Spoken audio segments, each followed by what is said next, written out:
Hello, this is HDR processing in Photoshop. This image was taken out in Oregon at the Crater Lake. And what I was trying to do was I was trying to get all of the dynamic range between the high, nice bright area in here and the shadow areas in here to complete sunlight out here in Crater Lake and the other side of the crater over here. Now, what I'm doing is I'm going into Photoshop. We're going to go to File, I'm going to go to Automate, and then I'm going to go down here to Merge to HDR Pro. Ask me to browse for the files. It's going to bring it up here in my, I'm going to click on in my Test Images folder. I'm going to click on the first one and then Shift-click onto number 4. That's going to open all of them. We're going to select all of them again.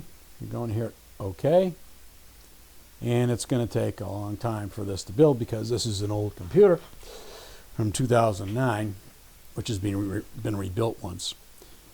It's going to read the raw format in each one of these. It's going to build up a whole bunch of images. So while we're waiting, I want to let you know that this is a very easy process to do. It's not very difficult.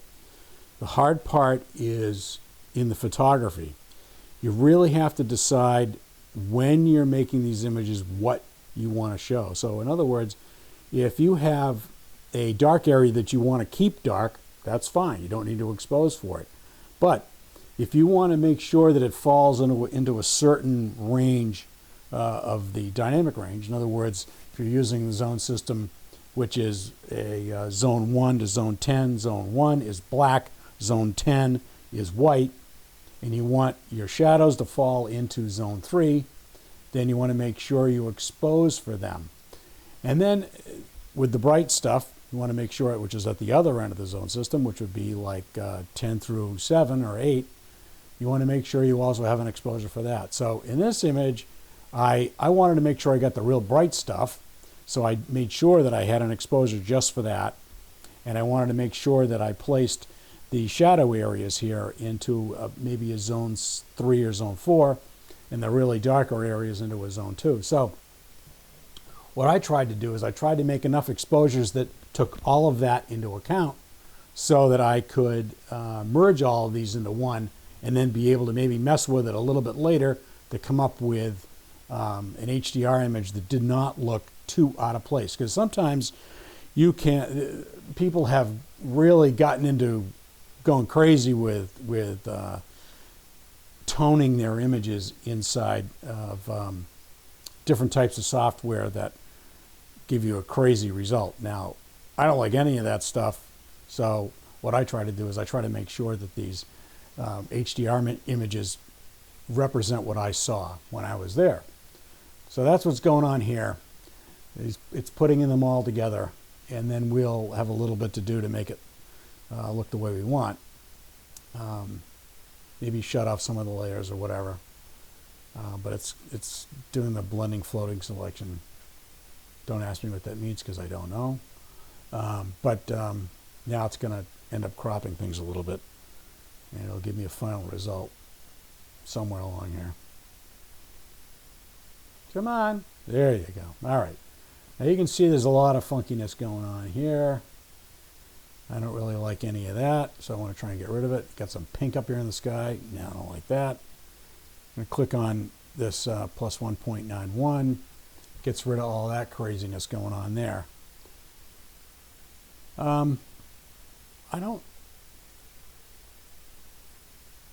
team seems to brighten it up. I don't want to do that. All right, so let's go through these other ones and see what happens when we unclick them. Doesn't seem to affect it too much. Let's go to this one. Oh, that one really, when you unclick this one, you see how it,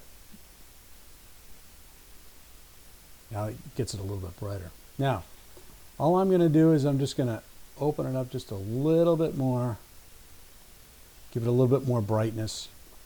I'm going to burn this in later up here. Now the edge glow, I don't play with this too much because I don't want to really mess with it that bad.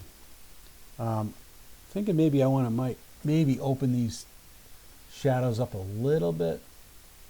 Just don't want it tends to make it a little bit flatter when you do that. So vibrance, maybe try that a little bit, see what happens. Didn't do too much to it. Anyway, so what I'm going to do here is I'm just going to click on OK because I know that I'm going to deal with this brightness up here a little bit later. And click on OK. And when I get it back into a fully merged state where the layers are all together, then I can go in here and crop it and do a little bit more work.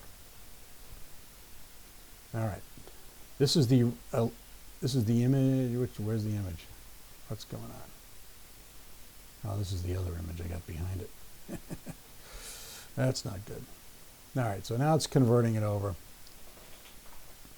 The other image was done in Lightroom, which is a lot easier to deal with. And I'll show you how to do that too.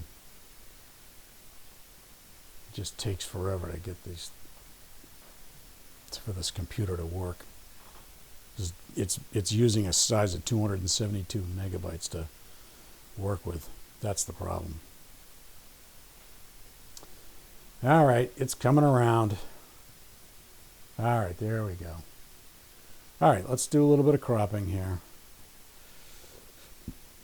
Take the branches out at the top and off to the left-hand side. And maybe up from the bottom just a little bit. Okay, this is the original blended version. You can see how it's a little bit flat, but it still shows that area. Now what I'm going to do over here is I'm going to do some global adjustments, brightness and contrasts. I want this a little bit more contrasting.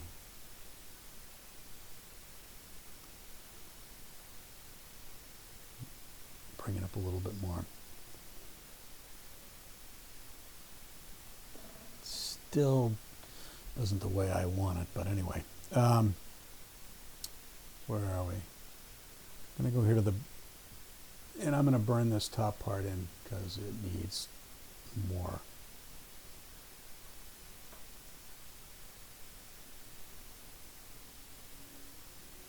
Yep, that's better. All right, this is pretty much the way we want it to look, but you can tell if you look at this is the one from Lightroom. It's way better. They have no idea why it's. Look at the contrast in here is way better. I don't know. Something's going on that I don't like. Either way, I don't like it.